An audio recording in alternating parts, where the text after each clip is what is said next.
The day of recompense has now come, in which Saul must account for the blood of the Amalekites which he had sinfully spared, and that of the priests which he had more sinfully spilt, that of David too, which he would have spilt, must come into the account. Now his day has come to fall, as David foresaw, when he should descend into battle and perish. Come and see the righteous judgments of God. He sees his soldiers fall about him. Whether the Philistines were more numerous, better posted, and better led on, or what other advantages they had, we are not told, but it seems they were more vigorous, for they made the onset, they fought against Israel, and the Israelites fled and fell. The best of the troops were put into disorder, and multitudes slain, probably those whom Saul had employed in pursuing David. Thus those who had followed him and served him in his sin went before him in his fall and shared with him in his plagues. He sees his sons fall before him. The victorious Philistines pressed most forcibly upon the king of Israel and those about him. His 3 sons were next him, it is probable, and they were all 3 slain before his face, to his great grief, for they were the hopes of his family, and to his great terror, for they were now the guard of his person, and he could conclude no other than that his own turn would come next. His sons are named, and it grieves us to find Jonathan among them, that wise, valiant, good man, who was as much David's friend as Saul was his enemy, yet falls with the rest.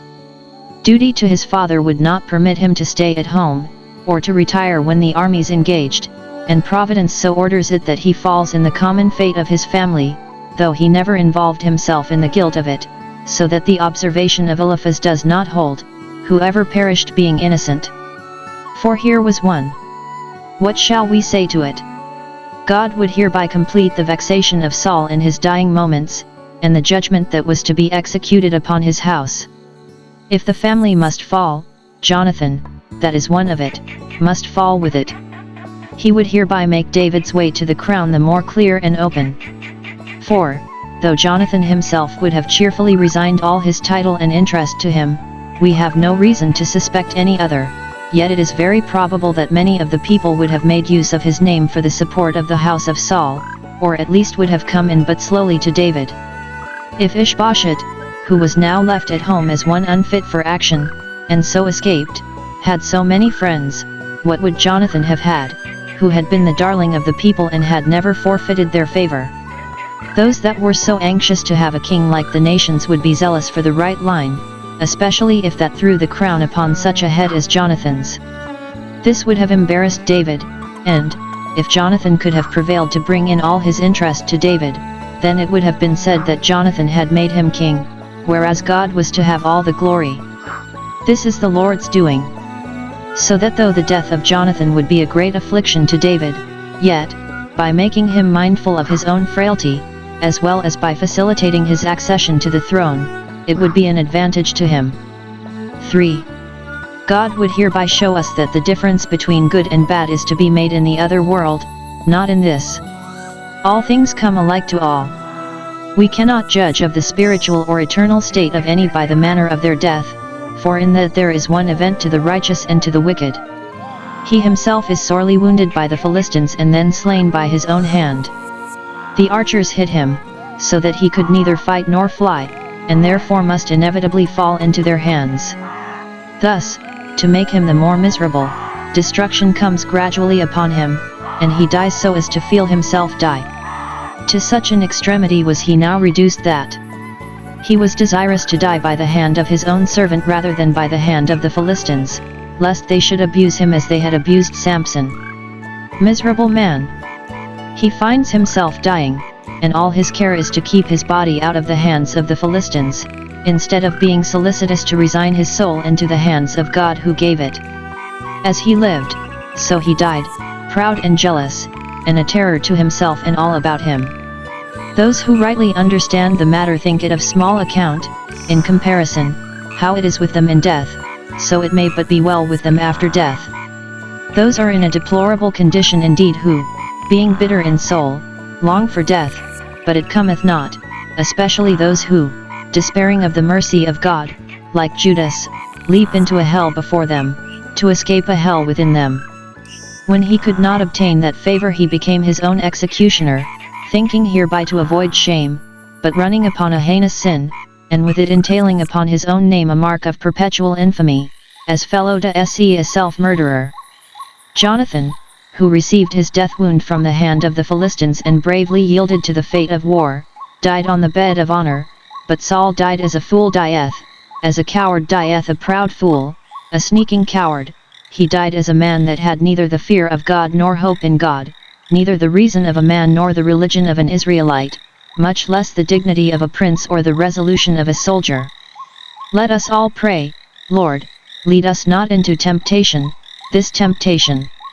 His armor-bearer would not run him through, and he did well to refuse it, for no man's servant ought to be a slave to his master's lusts or passions of any kind.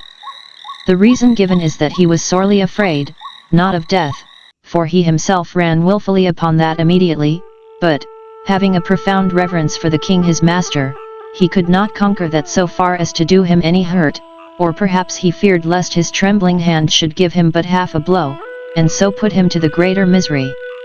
His armor-bearer who refused to kill him refused not to die with him, but fell likewise upon his sword.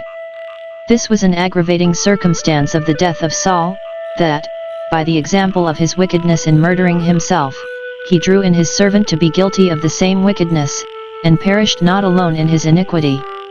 The Jews say that Saul's armor-bearer was Doeg, whom he preferred to that dignity for killing the priests, and, if so, justly does his violent dealing return on his own head. David had foretold concerning him that God would destroy him forever. The country was put into such confusion by the rout of Saul's army that the inhabitants of the neighboring cities, on that side Jordan, as it might be read, quitted them, and the Philistines, for a time, had possession of them, till things were settled in Israel. To such a sad pass had Saul by his wickedness brought his country, which might have remained in the hands of the uncircumcised if David had not been raised up to repair the breaches of it. See what a king he proved for whom they rejected God and Samuel. They had still done wickedly, it is to be feared, as well as he, and therefore were consumed both they and their king, as the prophet had foretold concerning them. And to this reference is had long after. Where are thy saviors in all thy cities, of whom thou saidst, Give me a king and princes? I gave thee a king in my anger, and took him away in my wrath, that is, he was a plague to thee living and dying, thou couldst expect no other. The scripture makes no mention of the souls of Saul and his sons, what became of them after they were dead. Secret things belong not to us, but of their bodies only. How they were basely abused by the Philistines. The day after the battle, when they had recovered their fatigue, they came to strip the slain, and, among the rest, found the bodies of Saul and his 3 sons. Saul's armor-bearer perhaps intended to honor his master by following the example of his self-murder, and to show thereby how well he loved him, but, if he had consulted his reason more than his passions, he would have spared that foolish compliment, not only in justice to his own life, but in kindness to his master, to whom, by the opportunity of survivorship, he might have done all the service that could be done him by any man after he was dead, for he might, in the night, have conveyed away his body, and those of his sons, and buried them decently. But such false and foolish notions these vain men have, though they would be wise, of giving and receiving honor. Nay, it should seem, Saul might have saved himself the fatal thrust and have made his escape, for the pursuers, in fear of whom he slew himself, came not to the place where he was till the next day. But whom God will destroy he infatuates and utterly consumes with his terrors. Finding Saul's body, which now that it lay extended on the bloody turf was distinguishable from the rest by its length, as it was, while erect, by its height, when he proudly overlooked the surrounding crowd, they will, in that, triumph over Israel's crown, and meanly gratify a barbarous and brutish revenge by insulting the deserted corpse, which, when alive, they had stood in awe of. They cut off his head. Had they designed in this to revenge the cutting off of Goliath's head, they would rather have cut off the head of David, who did that execution, when he was in their country. They intended it, in general, for a reproach to Israel, who promised themselves that a crowned and an anointed head would save them from the Philistines, and a particular reproach to Saul, who was taller by the head than other men, which perhaps he was wont to boast of, but was now shorter by the head. They stripped him of his armor, and sent that to be set up as a trophy of their victory, in the house of Ashtaroth their goddess, and we are told, though it is omitted here, that they fastened his head in the temple of Dagon.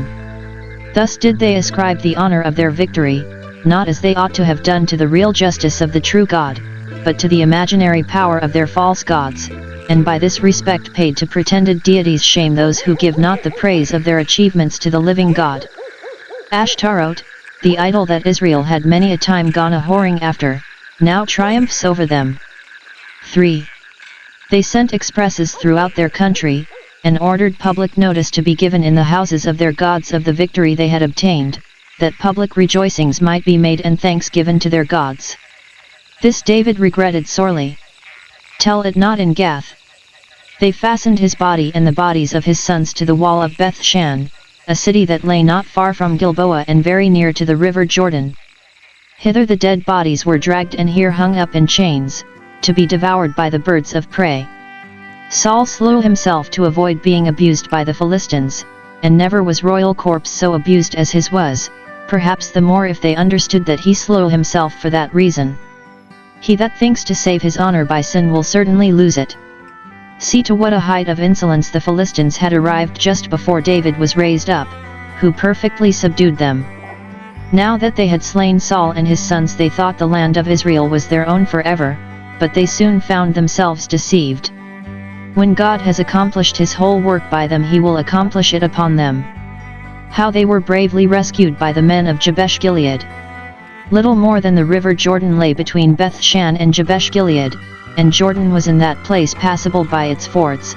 A bold adventure was therefore made by the valiant men of that city, who in the night passed the river, took down the dead bodies, and gave them decent burial.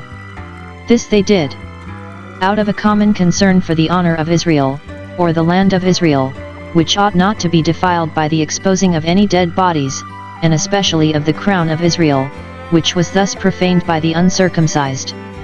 Out of a particular sense of gratitude to Saul, for his zeal and forwardness to rescue them from the Ammonites when he first came to the throne. It is an evidence of a generous spirit and an encouragement to beneficence when the remembrance of kindnesses is thus retained, and they are thus returned in an extremity. The men of Jabesh Gilead would have done Saul better service if they had sent their valiant men to him sooner, to strengthen him against the Philistines. But his day had come to fall, and now this is all the service they can do him, in honor to his memory.